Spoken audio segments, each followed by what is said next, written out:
Hello everyone, welcome to the live session. तो आज हम देखेंगे एनसीईआरटी हिस्ट्री क्लास 8 का चैप्टर नंबर 6 जो कि है weavers, iron smelters and factory owners. तो शुरू करते हैं हमारा आज का chapter. This chapter tells the story of the crafts and industries of India during British rule by focusing on two industries, namely textiles and iron and steel. Both these industries were crucial for the Industrial Revolution in the modern world. Mechanized production of cotton textiles made Britain the foremost industrial nation in the 19th century. And when its iron and steel industry started growing from the 1850s, Britain came to be known as the workshop of the world. The industrialization of Britain had a close connection with the conquest and colonialization of India. You have seen how the English East India Company's interest in trade led to occupation of territory and how the pattern of trade changed over the decades. In the late 18th century, and the company was buying goods in India and exporting them to England and Europe, making profit through the sale. With the growth of industrial production, British industrialists began to see India as a vast market for their industrial products. And over time, manufactured goods from Britain began flooding India. How did this affect Indian crafts and industries? This is the question we will explore in this chapter.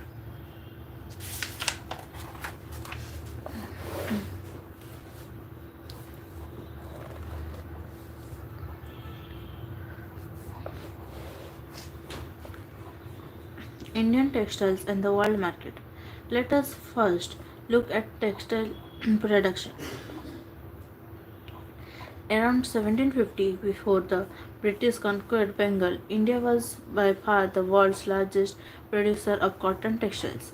Indian textiles had long been renowned both for their fine quality and exquisite craftsmanship. They were extensively traded in Southeast Asia, Java, Sumatra, and Penang, and West and Central Asia. From the 16th century, European trading companies began buying Indian textiles for sale in Europe. Memories of this flourishing trade and the craftsmanship of Indian weavers is preserved in many words still current in English and other languages. It is interesting to trace the origin of such words and see what they tell us. Words tell us histories. European traders first encountered fine cotton cloth from India carried by Arab merchants in Mosul, in present day Iraq. They began referring to all finely woven textiles as muslin, a word that echoed white currency. When the Portuguese first came to India in search of spices, they landed in Calicut on the Kerala coast in southwest India.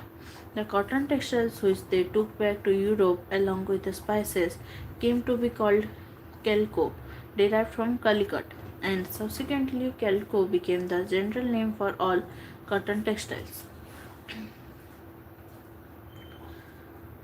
There are many other words which point to the popularity of Indian textiles in Western markets. In figure 3, you can see a page of an order book that the English East India Company sent to its representatives in Calcutta in 1730. The order that year was 5,89,000 pieces of cloth. Browsing through the order book, you would have seen a list of 98 varieties of cotton and silk cloths. These were known by their common name in the European trade as piece goods, usually woven cloth pieces that were 20 years long and 1 yard wide.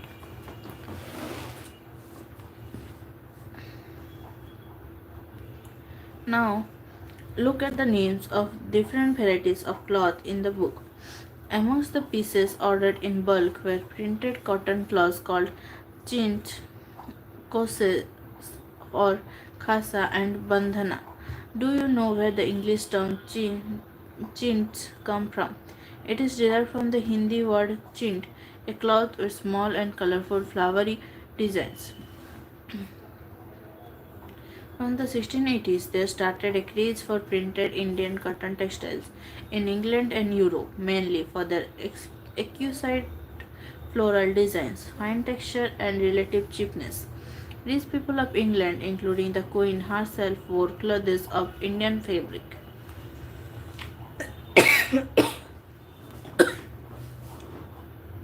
Similarly, the word bandhana now refers to any brightly colored and printed scarf for the neck or head.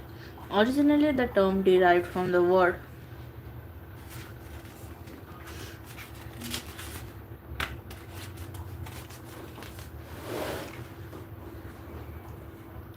bandhana, Hindi for tying, and referred to a variety of brightly colored cloth produced through a method of tying and dyeing.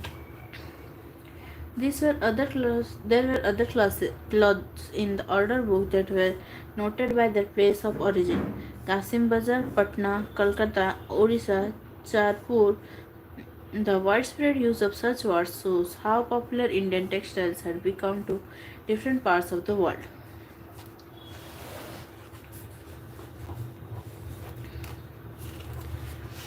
Indian textiles in European markets. By the early 18th century, worried by the popularity of Indian textiles, wool and silk makers in England began protesting against the import of Indian cotton textiles. In 1720, the British government enacted a legislation banning the use of printed cotton textiles. Chi- Chint in England. Interestingly, this act was known as the Calico Act. At this time, textile industries had just begun to develop in England. Unable to compete with Indian textiles, English producers wanted a secure market within the country by preventing the entry of Indian textiles. The first to grow under government protection was the calico printing industry. Indian designs were now imitated and printed in England on white muslin or plain unbleached Indian cloth. Competition with Indian textiles also led to a surge for textiles. In 1764, the spinning jenny was invented by John Kay, which increased the productivity of the traditional spindles. A spinning jenny, a machine by which a single worker could operate several spindles onto which threads were spun. When the wheel was turned, all the spindles rotated.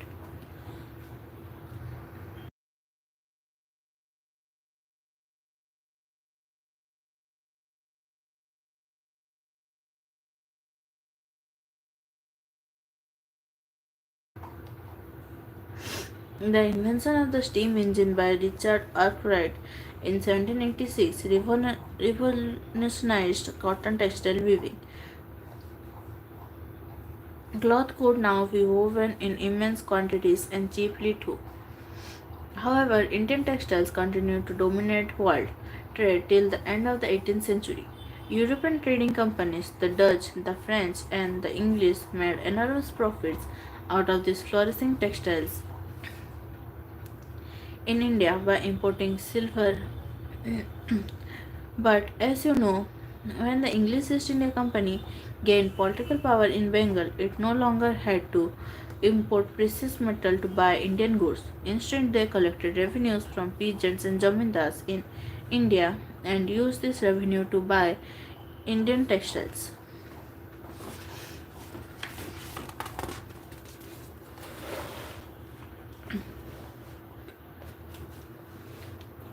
Where were the major centers of weaving in the late 18th century?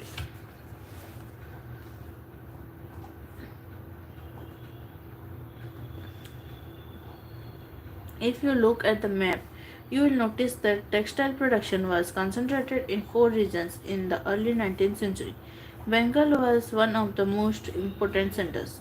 Located along the numerous rivers in the delta, the production centers in Bengal could easily transport goods to distant places. Do not forget that in the early 19th century, railways had not developed and roads were only just beginning to be laid on an extensive scale.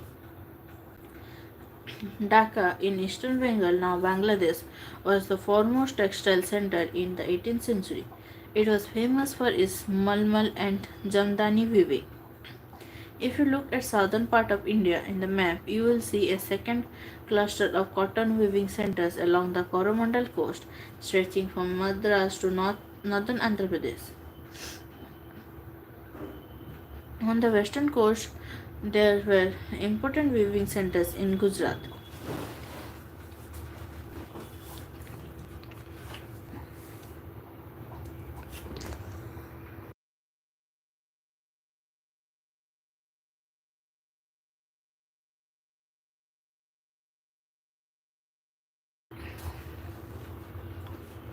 Who were the weavers? Weavers often belonged to communities that specialized in weaving. Their skills were passed on from one generation to the next. The Tanti weavers of Bengal, the Julhas or Momin weavers of North India, Sil and Kaikolar and Devangs of South India are some of the communities famous for weaving. The first stage of production was spinning, a work done mostly by women. The charkha and the takli were household spinning instruments. The thread was spun on the charkha and rolled on the takli. When the spinning was over, the thread was woven into cloth by the weaver. In most communities, weaving was a task done by men. For colored textiles, the thread was dyed by the dyer, known as rangres. For printed cloths, the weavers needed the help of specialist block printers known as chippigers. Handloom weaving and the occupations associated with it provided livelihood for millions of Indians. The decline of Indian textiles. The development of cotton industries in Britain affected textile producers in India in several ways. First, Indian textiles now had to compete with British textiles in the European and American markets. Second, exporting textiles to England also became increasingly difficult since very high duties were imposed on Indian textiles imported into Britain. By the beginning of the 19th century, English made cotton textiles successfully ousted Indian goods from the traditional markets in Africa, America, and Europe. Thousands of weavers in India were now thrown out of employment. Bengal weavers were the worst hit. English and European companies stopped buying Indian goods, and their agents no longer gave out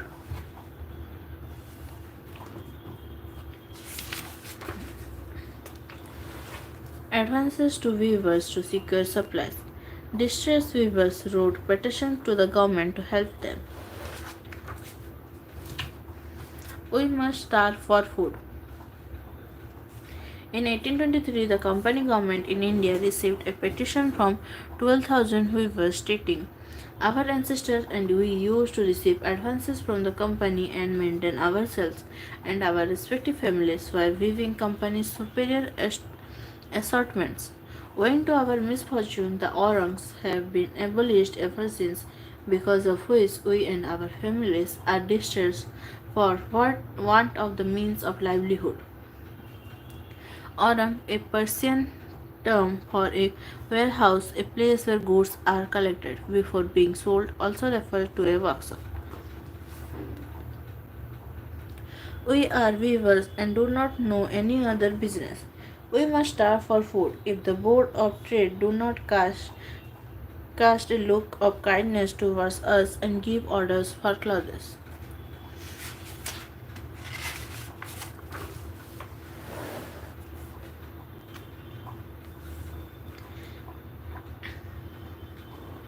Please publish this in your paper. One widowed spinner wrote in 1828 to a Bengali newspaper, Samachar Darpan, detailing her plight. To the editor, Samachar. I am a spinner. After having suffered a great deal, I am writing this letter. Please publish this in your paper. When my age was 22, I became a widow with 3 daughters. My husband left nothing at the time of his death.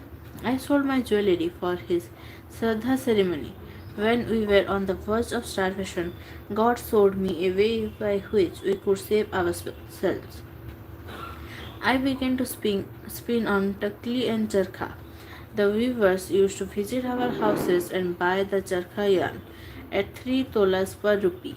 Whatever amount I wanted as advance from the weavers, I could get for the asking. This saved us from cares about food and cloth. In a few years' time, I got together rupees 28. With this, I married one daughter, and in the same way, all three daughters. Now, for 3 years, we two women, mother in law and me, are in want of food. The weavers do not call at the house for buying yarn. Not only this, if the yarn is sent to the market, it is still not sold even at one fourth the old prices. I do not know how it happened. I asked many about it. They said that Bilati two yarn is being imported on a large scale. The weavers buy that yarn and weave. People cannot use the cloth out of this yarn even for 2 months. It rots away.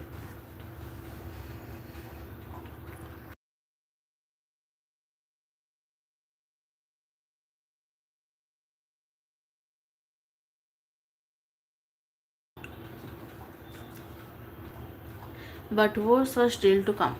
By the 1830s, British cotton cloth flooded Indian markets. In fact, by the 1880s, two-thirds of all the cotton clothes worn by Indians were made of cloth produced in Britain. This affected not only specialist weavers but also spinners. Thousands of rural women who made a living by spinning cotton thread were rendered jobless.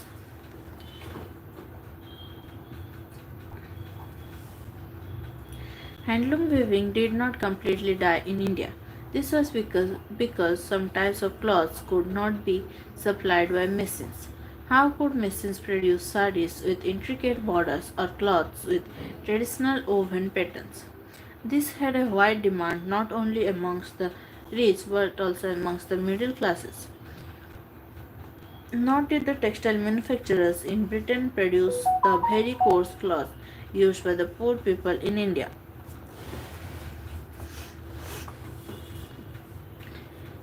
You must have heard of Solapur in western India and Madura in south India. This town emerged as important new centers of weaving in the late 19th century. Later, during the national movement, Mahatma Gandhi urged people to boycott imported textiles and use hand-spun and hand-woven cloth. Khadi gradually became a symbol of nationalism. The charkha came to represent India, and it was put at the center of the tricolor flag of the Indian National Congress adopted in 1931. What happened to the weavers and spinners who lost their livelihood? Many weavers became agricultural laborers. Some migrated to cities in search of work, and yet others went out of the country to work in plantations in Africa and South America. Some of these handloom weavers also found work in new cotton mills that were established in Bombay, now Mumbai, Ahmedabad, Solapur, Nagpur, and Kanpur. Cotton mills come up. The first cotton mill in India was set up as a spinning mill in Bombay in 1854. From the early 19th century, Bombay had grown as an important port for the export of raw cotton from India to England and China. It was close to the vast black soil tract of western India, where cotton was grown. When the cotton textile mills came up, they could get supplies of raw materials with ease.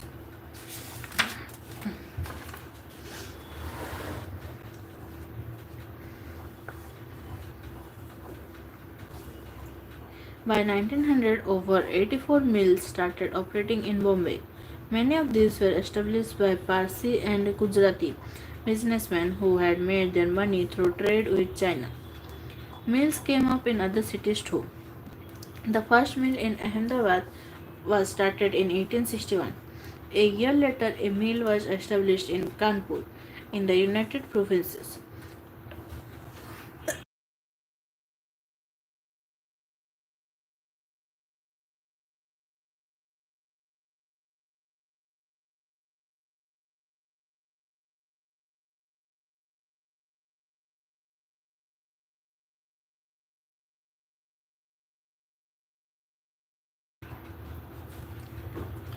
Growth of cotton mills led to a demand for labor. Thousands of poor peasants, artisans, and agricultural laborers moved to the cities to work in the mills. In the first few decades of its existence, the textile factory industry in India faced many problems. It found it difficult to compete with the cheap textiles imported from Britain. In most countries, governments supported industrialization by imposing heavy duties on imported imports. This eliminated competition and protected infant industries. The colonial government in India usually refused such protection to local industries. The first major spot in the development of cotton factory production in India, therefore, was during the First World War when textile imports from Britain declined and Indian factories were called upon to produce cloth for military supplies. The Sword of Tipu Sultan and Was Steel. We begin the story of Indian steel and iron metallurgy by recounting the famous story of Tipu Sultan, who ruled Mysore till 1799, fought 4 wars with the British, and died fighting with the sword in his hand. Tipu's legendary swords are now part of valuable collections in museums in England. But do you know why the sword was so special? The sword had an incredibly hard and sharp edge that could easily rip through the opponent's armor. This quality of the sword came from a special type of high carbon steel called which was produced all over South India. Wood steel, when made into swords, produced a very sharp edge with a flowing water pattern. This pattern came from very small carbon crystals embedded in the iron. Francis Buchanan, who toured through Mysore in 1800, a year after Tipu Sultan's death, has left us an account of the technique by which forged steel was produced in many hundreds of smelting furnaces in Mysore. Smelting, the process of obtaining a metal from rock or soil by heating it to a very high temperature, or of melting objects made from metal in order to use the metal to make something new.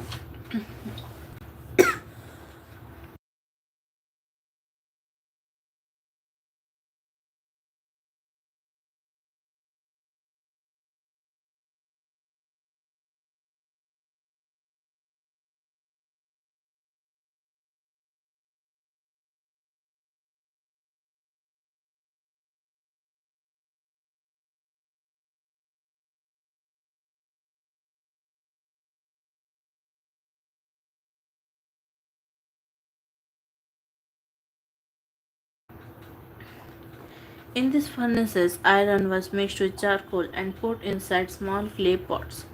Through an intricate control of temperatures, the smelters produced steel ingots that were used for sword making not just in India but in West and Central Asia too.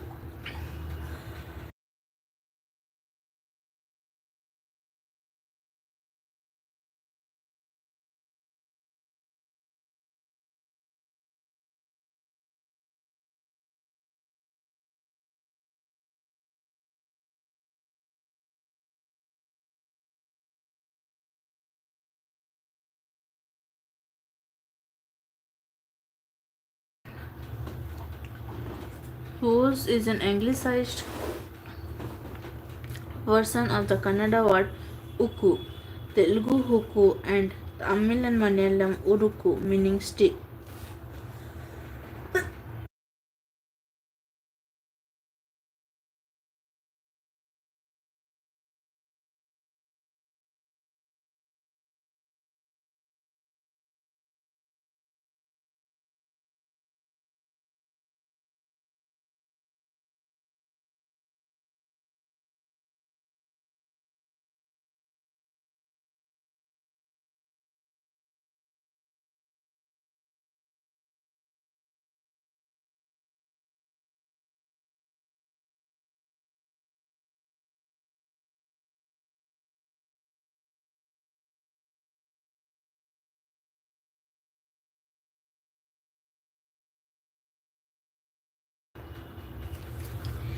Indian wool steel fascinated European scientists.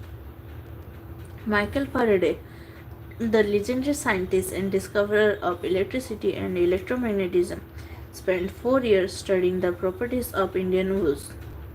However, the wood steel making process, which was so widely known in South India, was completely lost by the mid 19th century. Can you guess why this was so? The swords and armor making industry died with the conquest of India by the British, and imports of iron and steel from England displaced the iron and steel produced by craftspeople in India. Abandoned furnaces in villages.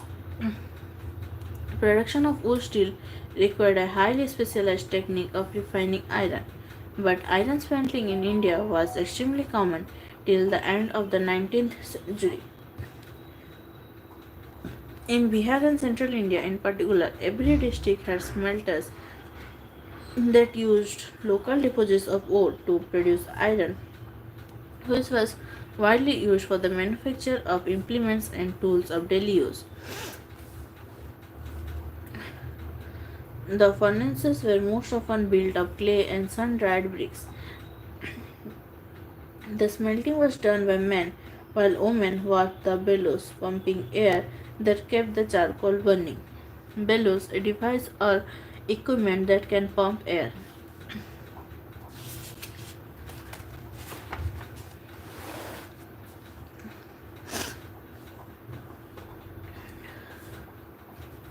By the late 19th century, however, the craft of iron smelting was in decline. In most villages, furnaces fell into disuse and the amount of iron produced came down. Why was this so? One reason was the new forest laws that you have read about. When the colonial government prevented people from entering the reserved forest, how could the iron smelters find wood for charcoal? Where could they get iron ore? Defying forest laws, they often entered the forest secretly and collected wood, but they could not sustain their occupation on this basis for long. Many gave up their craft and looked for other means of livelihood. In some areas, the government did grant access to the forest, but the iron smelters had to pay a very high tax to the forest department for every furnace they used. This reduced their income. Moreover, by the late 19th century, iron and steel was being imported from Britain.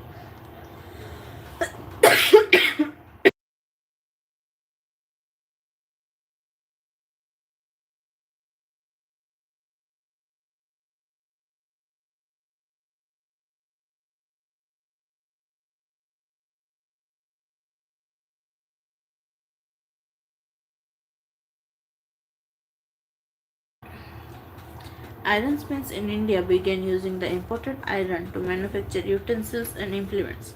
This inevitably lowered the demand for iron produced by local smelters. A widespread industry.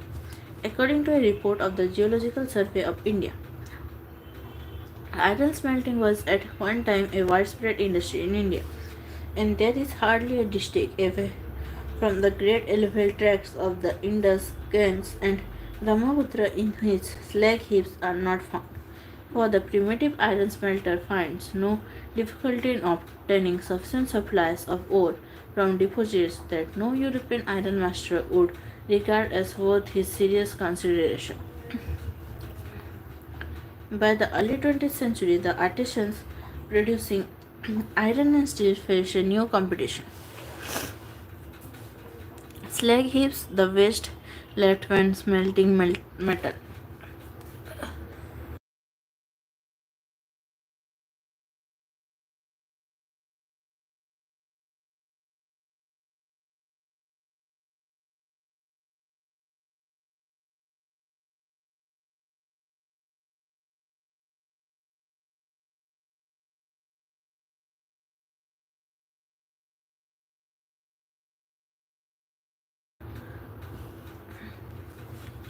Iron and steel factories come up in India.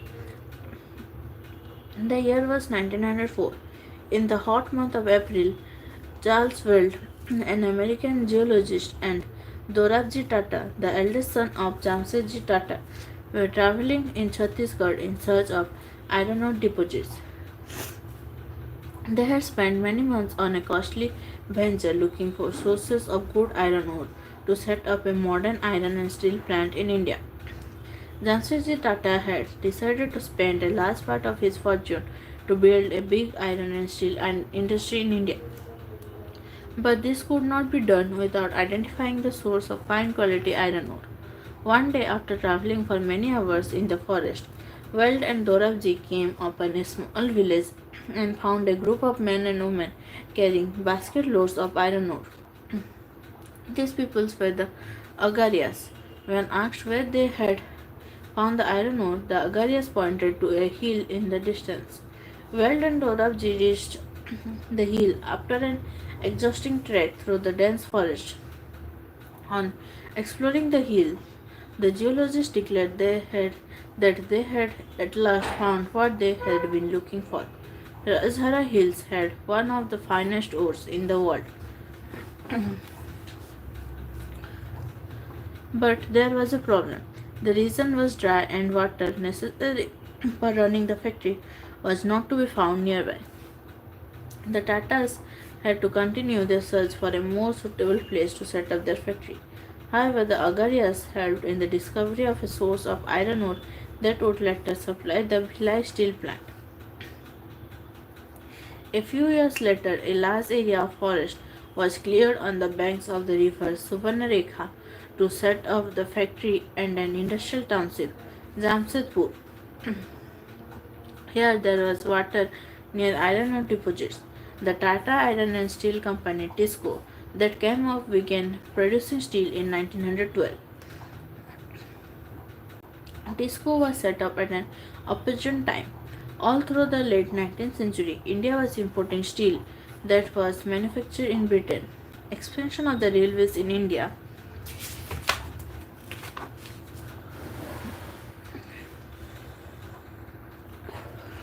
had provided a huge market for rails that Britain produced. For a long while, British experts in the Indian railways were unwilling to believe that good quality steel could be produced in India.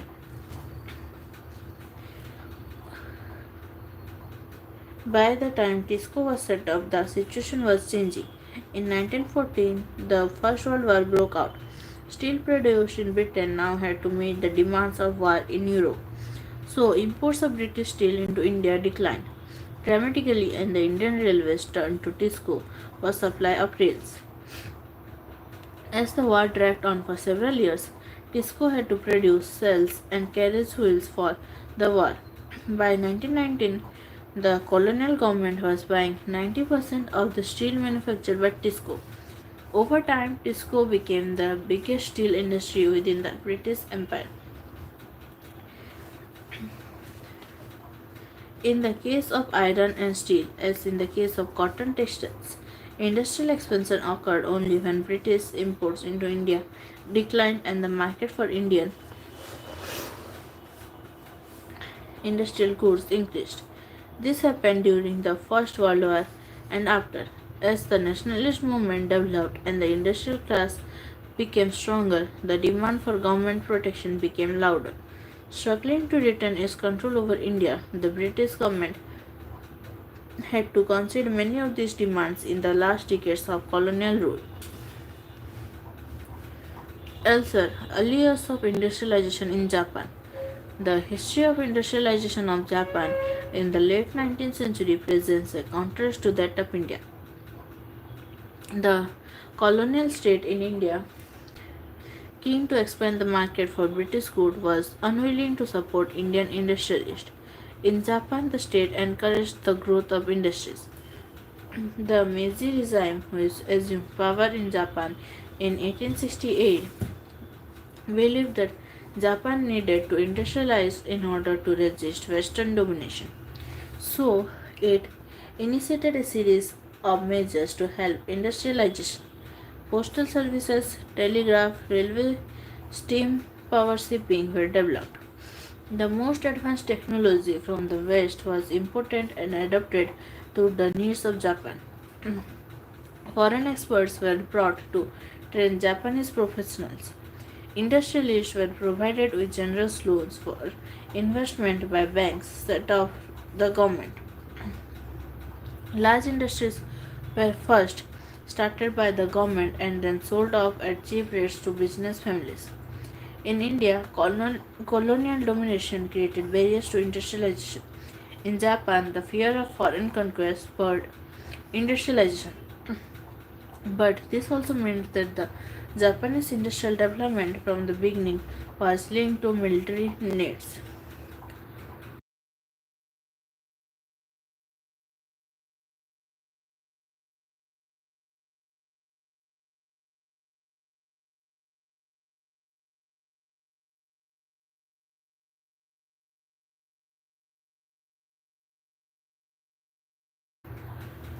तो इसी के साथ हमारा आज का chapter ख़त्म होता है और ये है इस चैप्टर का एक्सरसाइज।